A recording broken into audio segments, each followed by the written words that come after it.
What up, everyone? Happy Sunday. This is an exciting day for me because I am doing my first nonfiction book review. Boom. We've got People by Ryan Grimm. I've also made a Twitter account fairly recently at Gregory LaPerche, which is the same as the YouTube channel name. So I'll link that in the description. So follow me if you want. And I will be adding authors. So, Ryan, if you're watching this, thank you. And maybe a retweet, if you want. But yeah, follow me on Twitter, everyone. From Jesse Jackson to Alexandria Ocasio-Cortez, the end of big money and the rise of a movement. That is what it says here. Also, this book cover used to be more white, but it got like some smoke damage because I was reading it by a fire. So just know that if it looks weird, that's why. Also, I plan on doing 3 separate reviews of this book. This first one's just going to be like an overview. The second one will be about the first half of the book, and the third one will be about the second half. About halfway through, the book gets split up into 2 halves. So let's talk about the author briefly. Ryan Grimm. He currently writes for The Intercept, and I've read his work over the years as I'm a pretty big fan of The Intercept. I think overall they do a good job reporting from kind of a more left perspective. He heads The Intercept's Washington Bureau. He previously was head of the Huffington Post DC Bureau, and he's got 1 Pulitzer Prize. He used to be a congressional reporter for Politico, and his works appeared all over the place. New York Times, Slate, Rolling Stone, etc. As you might imagine, because Ryan Grimm spends so much time in Washington reporting on the ins and outs of day-to-day of what goes on, this is a pretty inside baseball book about things that happen in Washington, and there's a lot of statements from senators or House members who were in the middle of important things that happened over the last however many years as they relate to the more left-wing things Ryan talks about in this book. Now it's time for me to stop burying the lead. What did I actually think of the book? I loved it. Phenomenal.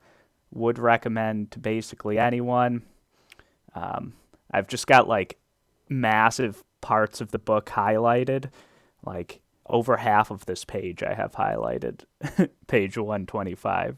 But like, yeah, even if you like flip through, you'll notice a decently large amount of highlighting and underlining. The thing I like about this book a lot is I feel like I can just recommend it to almost anyone because it's written in such a way that it draws in people who are more traditional. I don't want to say centrist, but people, they could be on the left, they could be in the center, but, you know, people who know who Walter Cronkite is and like his, you know, straightforward journalism, or people who listen to PBS, you know, the more traditional type of writing style. Though the style is traditional, the content is not traditional, and I'll explain what I mean by that. So on PBS or whatever, nightly news, you will get 2 sides. You'll have that side with the Republican or the conservative who is doing something such as arguing against climate change being real, or arguing that, well, yeah, it's happening, but the climate's always changed and it's man-made, or it isn't man-made, whereas the other side has like a real person who's like, yeah, of course climate change exists, and of course it's man-made. And that's even when climate change is talked about at all. On CNN or, MSNBC, a lot of times it's not even brought up.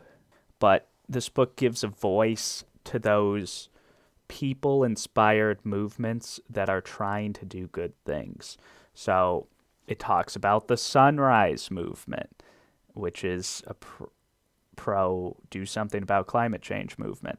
It talks about Standing Rock. It talks about obviously candidates with people movement, such as Jesse Jackson in particular.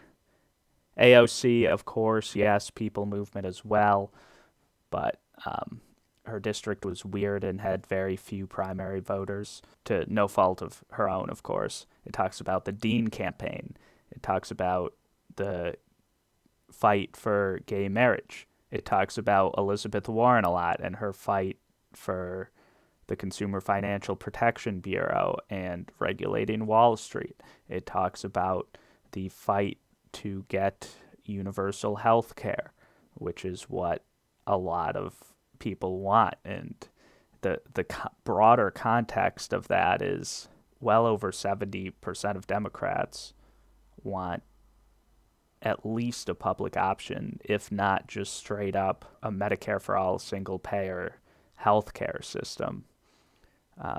And even most conservatives want a single payer healthcare system, according to some polls. So why is it that we got a pretty far right healthcare system with Obamacare, or the Affordable Care Act? Well, Ryan's argument is basically that we didn't get a more liberal healthcare system because the people who were supposed to be fighting for that were not fighting for that. And it goes into details about Rahm Emanuel and Steny Hoyer and Nancy Pelosi and President Obama. And he actually does a very good job drawing distinctions between these people, and they are different. And for people who are younger like myself, I think it's important to know the historical context of, well, why is it that Nancy Pelosi is somewhat respected and seen as kind of a liberal fighter by some people, and comparing her to someone like, say, Steny Hoyer or Rahm Emanuel, who are just failures in so many ways. I mean, Nancy Pelosi obviously is more conservative than I want her to be, but really Rahm Emanuel is incredibly conservative.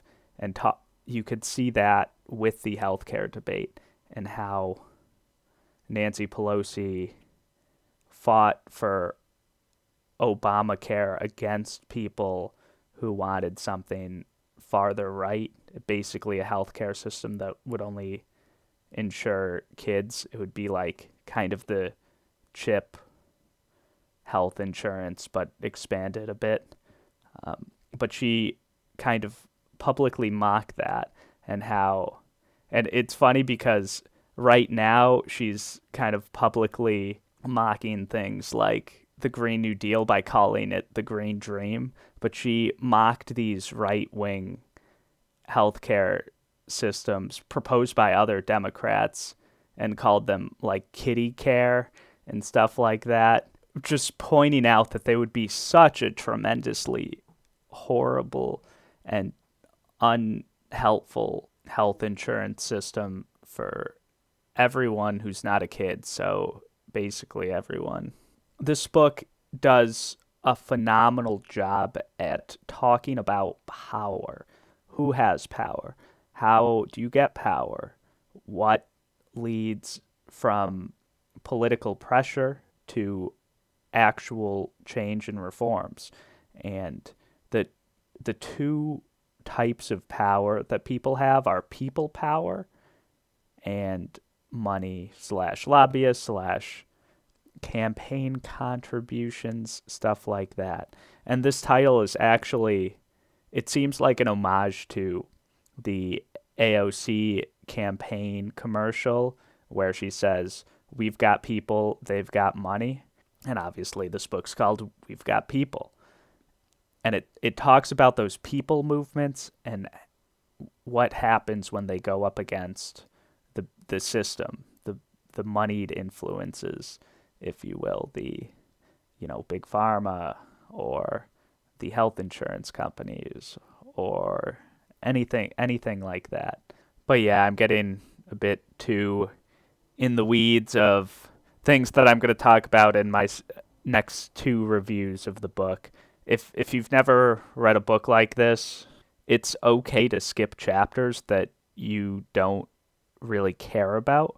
I've read the whole book. I thought it was well written and everything was important in its own way, but a few of the chapters, if I hadn't been doing this review, I would have at least considered skipping, such as the gay marriage chapter. And it's like, at this point, we have gay marriage. Why would I need to read about the history of this? But it was a good chapter. It provided some historical context. And also, it was written in a traditional way, in like a normal journalist way. So that means if there is a house race between someone named Sarah Smith and Adam Smith, like there was in Washington, he will call them both Smith, which is so infuriating. And I know it's just like blah blah blah, it's what they teach you in journalist school, but just use first names. Come on. We gotta evolve as a society. It took so much more mental energy for me to read. It would be like quote from Smith, and it's like, all right, which one of them would say that? And it's clear, you can figure it out, but it's just pet peeve for me. Also, there are footnotes. I know footnotes bother some people. I'm less bothered by them in nonfiction books like this. In fantasy books, not a fan of footnotes, but this had good footnotes for sure. Also, last thing, if I haven't convinced you to read this, I would recommend checking out Ryan Grimm's work at The Intercept. About a week ago, I read a couple articles from him, one on the Kentucky Senate race and one on the New Mexico Senate race. I believe that's right. I can't remember. Those were well written as well, and you can kind of see if you like his writing style from just his regular articles at The Intercept. But yeah, that's it. I don't know when the next reviews will be coming up for this book, but probably pretty soon, later this week. So yeah, check those out too, and read this book.